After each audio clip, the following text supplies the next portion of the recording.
Okay, people, welcome back to another Fwoosh review. Tonight I'm going to take a look at the MAFEX Star Wars Darth Vader. Now, before I get too far into this, I'm going to say I blame you. Not all of you, just some of you. I was perfectly fine with the Bandai model kit Darth Vader. It's damn near perfect, but the cape over time has kind of gotten on my nerves.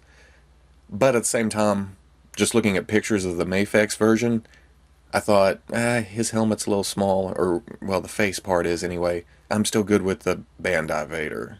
But people kept making comments and posting on the articles on the Fwoosh front page and comments on the YouTube videos and posting their own reviews of the MAFEX Vader. And I thought, maybe I'm missing out. So I thought I'd get it, check it out, and if it's better, it's better. I'm perfectly happy with being wrong. If it's better than the Bandai Vader, he's going to go on the shelf. If not, I may have to mix and match. We'll see what happens. Anyway, the packaging, it clearly shows everything in the front window. You get, 10 hands, 5 sets. You get the lightsaber, removable blade.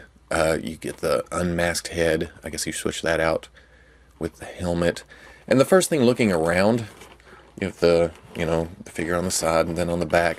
But on the top here, this is almost like the, American Rebels stuff from Hasbro, the packaging art. And I don't want to say it makes it look cheap, because it's, it's not it's not as expensive as some figures, but it's not a cheap figure. But the packaging, I don't know, it just kind of throws off that, like there should be a Halloween mask in the front, or, something. A lot of the packages I see on clearance at Walmart now sport this stormtrooper, this very stylized stormtrooper. So, I don't know. Maybe it's my own, perception of this. And then on the back it shows the, severed hand, which I'll have to... Oh, there it is right there, right in front of me. Which is cool. The others don't have that, at least not as detailed as this one appears to be. But I'm going to crack this sucker open. Let's see if it beats the Bandai Vader. And there we are, out of the package. And, so many mixed feelings here. I think it comes down to I have this idealized image in my head of what I want Vader to look like. And it may not be the same as what is actually shown on the screen. I look through reference pictures, and yes, it looks right and good and all that. But then I look at it without the reference pictures and just, stuff just pops out at me. I think the biggest thing is, I think his head's too small. I can't get over that. Maybe the Bandai kit has just ruined me on that. Even the Black Series, the helmet itself is just larger. The articulation is all fluid. The sculpt is nice. It may be a little bit thin. It's nice to mess around with, to play with and stuff, until you get to here. And this top of the helmet is just a single peg, pegged into the top of the head. And you get to fiddling with it, and this thing it's just loose. It just back and forth. So you have to straighten that before taking a picture or putting it on the shelf. It's a little bit annoying. That, and I feel like it could come down a little bit more. Just to, just down over where it touches the top of the eyes. Just to give that, mean Vader look. Now there's a matte look. It flips between glossy and matte. And I don't know if that's correct. I've read where it's asymmetrical on the actual movie prop helmet.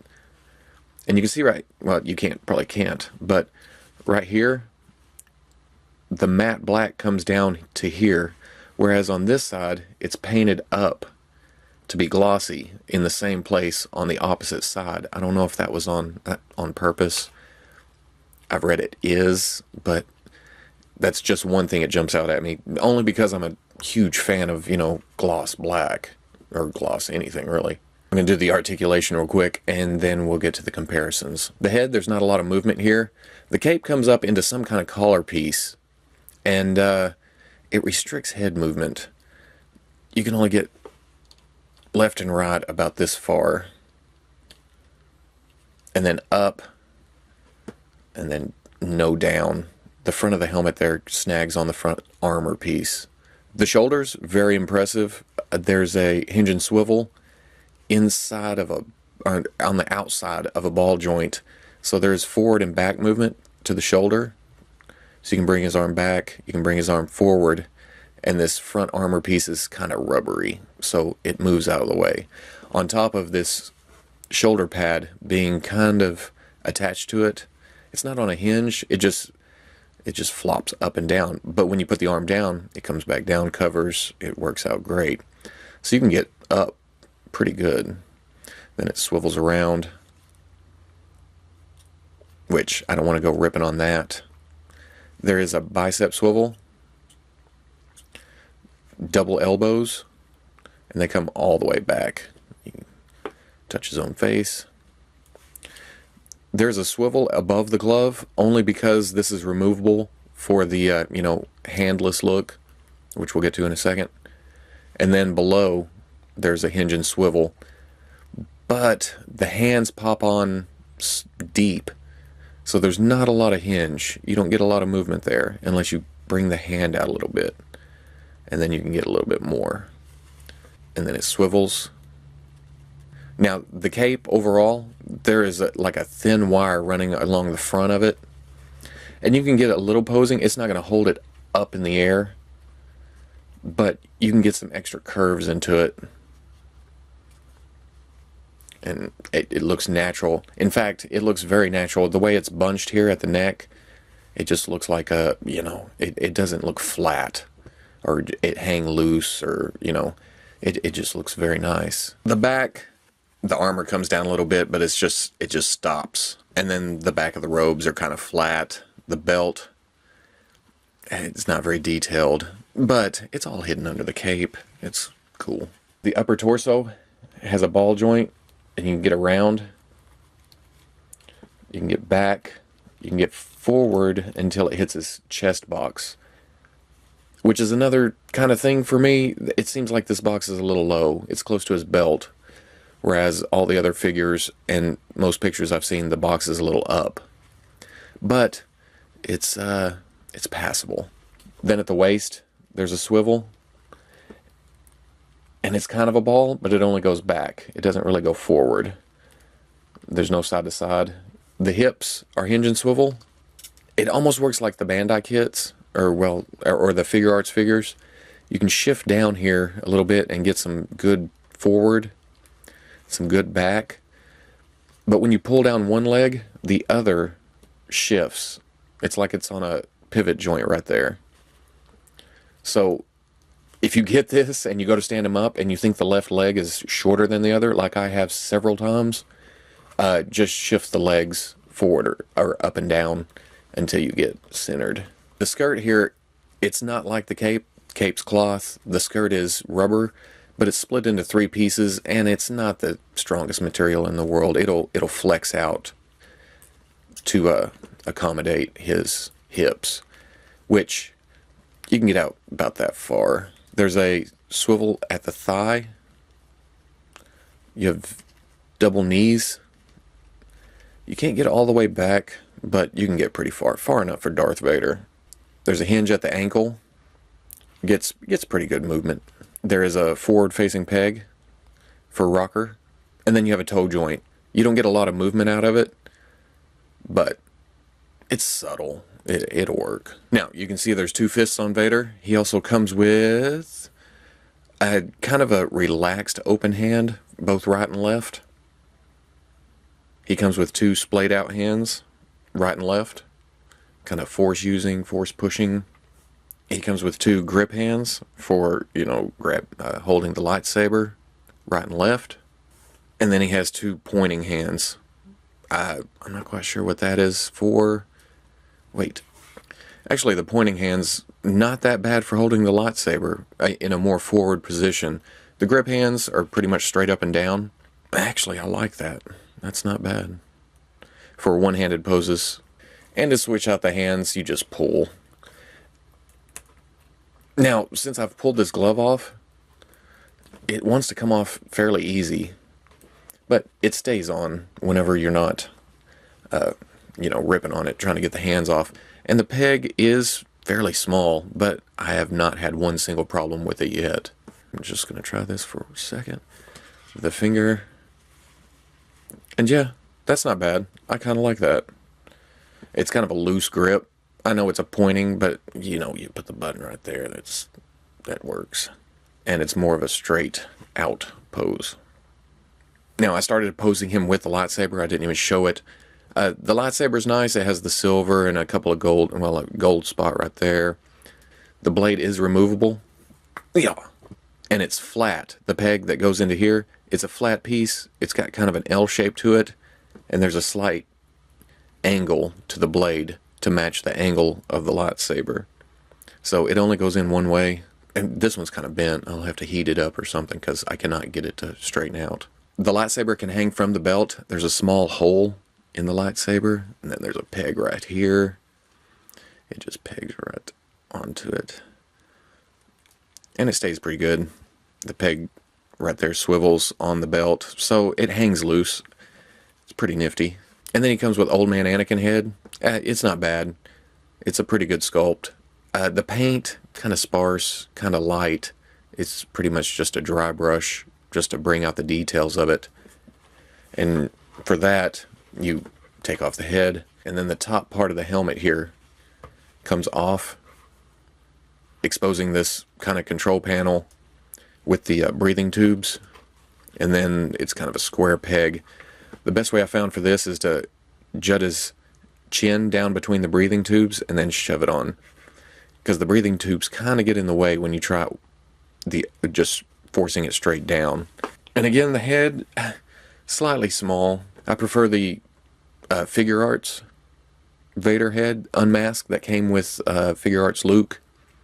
It's a little bit larger. It's more detailed. The paint's nicer. It's more of a, sickly pale color. And then the eyes, much better. I compare this unmasked head more to the Black Series Vader, where you can remove it. It's pretty much the same. Well, I was putting his helmet back on, and I broke the peg. I guess I was off the hole a little bit, and most of the peg broke off. But everything I talked about not liking the helmet in the first place was fixed by breaking the peg. There is a little bit of peg left. It pretty much snapped in half, and I think it was the length of the peg that was holding it up where I didn't like it. Another side effect of that, where it broke, it kind of made the peg slightly larger, so it's tighter and it stays in place better. In fact, I can turn the head by turning the helmet. Accident completely, but it made me like the head like 10 times more than I did before.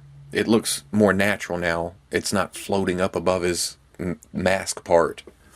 And then he comes with this excellent cut-off hand, and it has nice paint job where you can see like individual wires. There's red and yellow and blue, and the top of the glove just pops off. It's a soft peg. You just pop this on with the glove flared down, or to the back, I should say. I like that. I'll probably never display him like that, but it's nice to have just in case. And lastly, it comes with a stand, which I like. It's a little bit thick though. It hinges at the bottom and in the middle, and then up here at the top. Then the claw part doesn't really rotate, but it has a little bit of give. And then the jaws open up to grab the figure.